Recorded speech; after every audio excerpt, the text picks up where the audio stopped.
Right now, somewhere in this world, there is a person sitting in a room staring at a small stack of silver coins or bars they bought a few years ago. They bought it because someone told them it was safe. They bought it because they were scared. And tonight, they have no idea that the next 48 hours are going to change everything they thought they knew about that metal sitting quietly in a drawer or a safe. If that person sounds like you, stop everything. Because what I am about to tell you is something most people in your position are not going to hear until it is far too late. If you're interested in money, finance, or changing your financial future, like this video and subscribe right now, because what you're about to learn can change the way you see money forever. Let me tell you about a man named Tariq. He is 34 years old. He works a stable job at a logistics company, drives a decent car, and has been quietly stacking silver coins for about 3 years.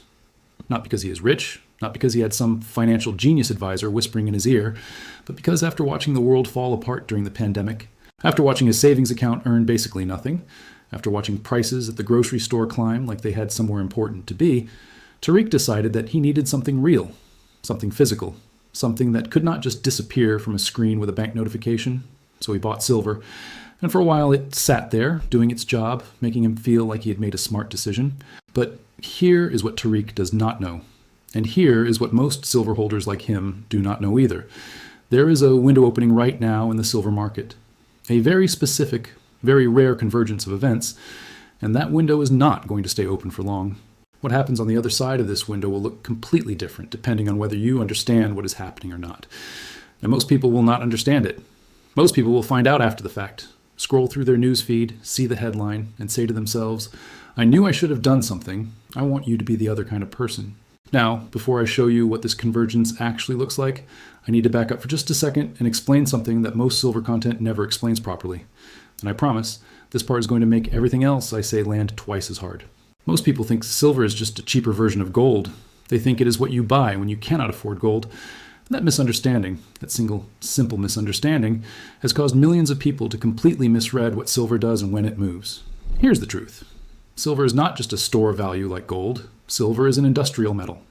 It is literally inside your phone right now. It is in your solar panels, in electric vehicles, in the circuit boards that power almost every piece of modern technology you use.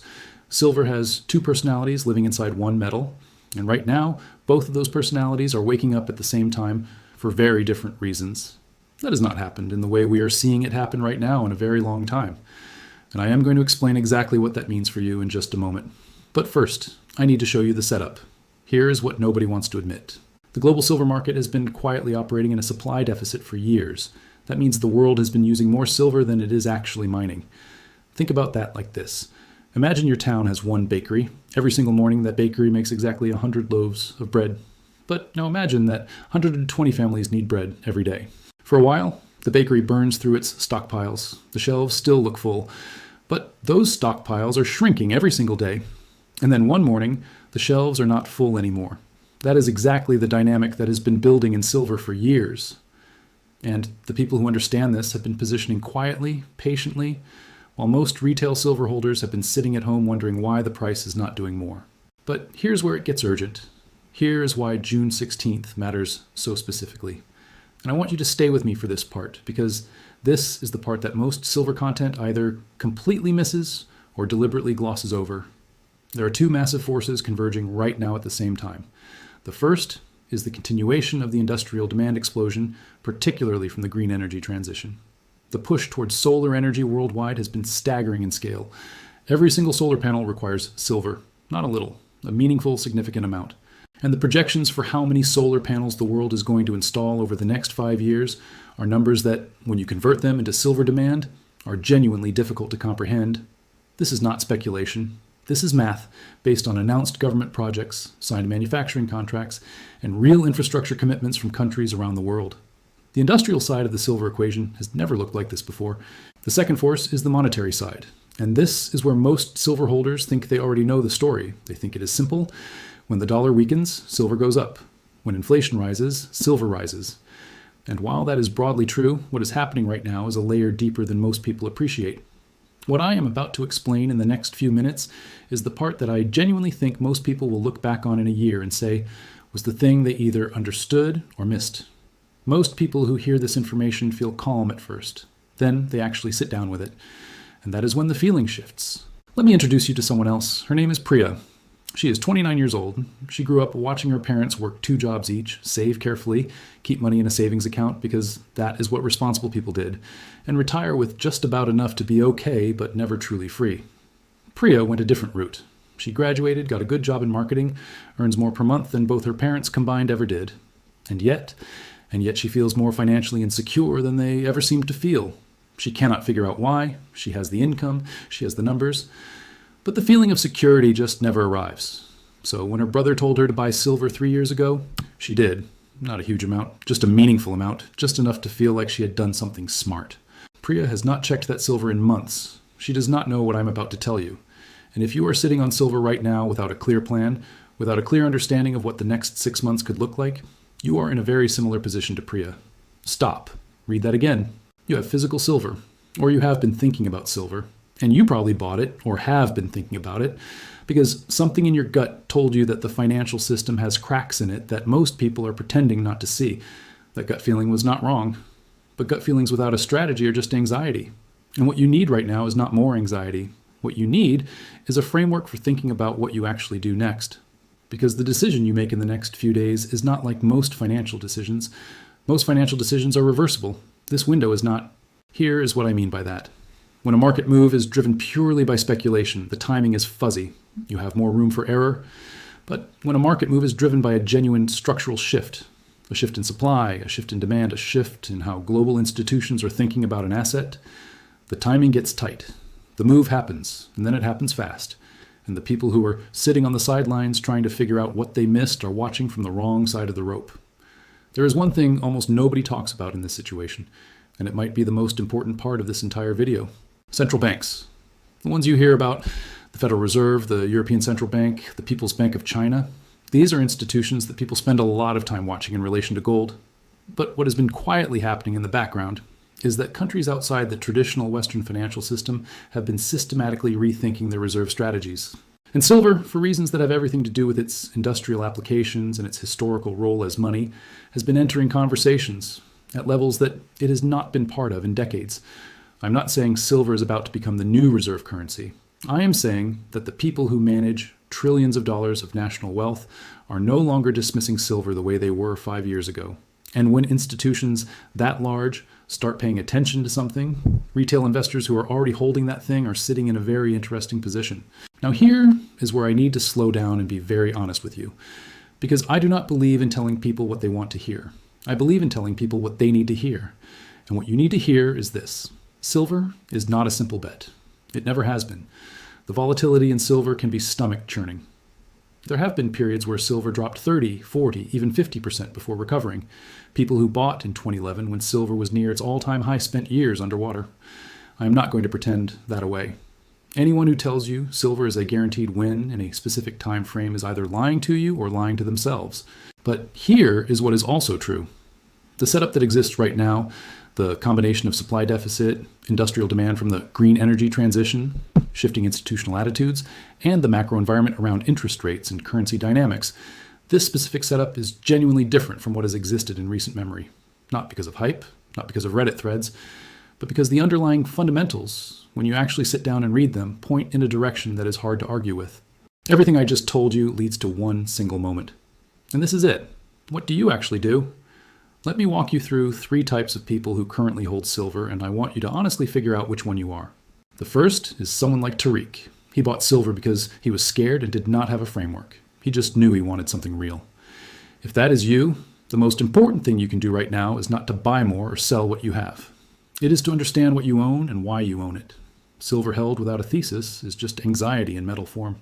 You need to know exactly what outcome you're betting on.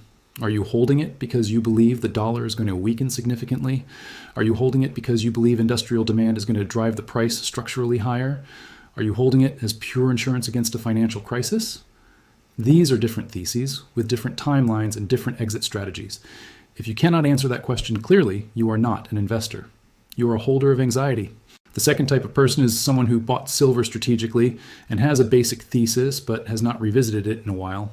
If that is you, the next few days are the time to revisit it, not because the sky is falling or because you need to panic, but because the information environment around silver has changed meaningfully in the last several months, and decisions made on old information in a changed environment are not strategic decisions. They are just inertia dressed up as a plan. The third type of person is someone who has been thinking about silver and has not made a move yet. And I want to say something to this person specifically. There is a pattern I have watched repeat itself over and over in financial markets. The people who feel the most certain right before a major move are not the people who acted early. They are the people who waited until the move was obvious, until every headline confirmed what they should have known 3 months earlier, and then they bought at the top and called it conviction. Do not be that person. If you have been doing the research, if the thesis makes sense to you, the time to act is not when it feels most comfortable. The time to act is when the setup is right. But what I found next completely changed how I think about this entire situation, and I will show you exactly what I mean right now. There is a ratio that professional precious metals analysts watch very closely that most retail investors have never heard of. It is called the gold to silver ratio. It measures how many ounces of silver it takes to buy 1 ounce of gold. Historically, for most of human civilization, that ratio sat somewhere between 15 and 20, meaning if gold was worth 100 units, silver was worth somewhere between 5 and 7. That was the natural, organic market relationship between the two metals, based on how they were found in the earth and how they were used. But something changed in the modern era. That ratio has been running historically elevated, sometimes at 70, 80, even over 100 to 1, meaning silver has been dramatically undervalued relative to gold by almost every historical standard you could apply. And here's what that means in plain English. Every time in recent history that this ratio has been extremely elevated and then corrected, moved back toward historical norms, it was silver that moved, not gold pulling back. Silver moved up fast to close the gap. And right now, that ratio is sitting in territory that, when you look at the charts, looks very similar to setups that preceded some of silver's most dramatic moves. I am not going to tell you a specific number because markets do not work on predictions. But I'm going to tell you that people who understand this ratio and who are watching it right now are not sitting still. Here is what nobody wants to say out loud. The financial system as it currently exists is built on a foundation of trust. Trust that the money in your account is real. Trust that the institutions managing global capital are competent and honest.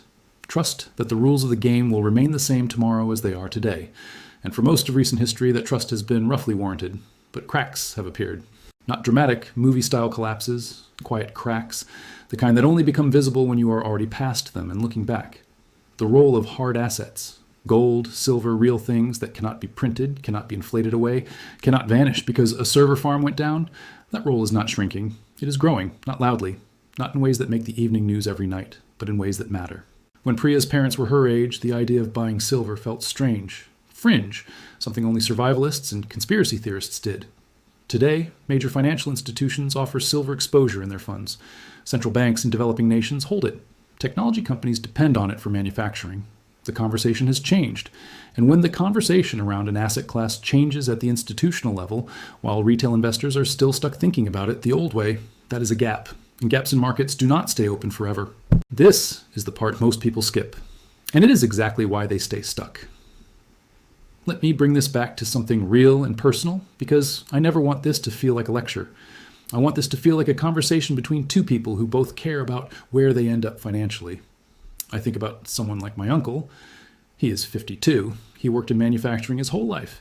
He did not invest much because he never trusted the stock market, never trusted financial advisors, never trusted systems he could not see and touch. He put money into his house. He put money under the mattress, figuratively.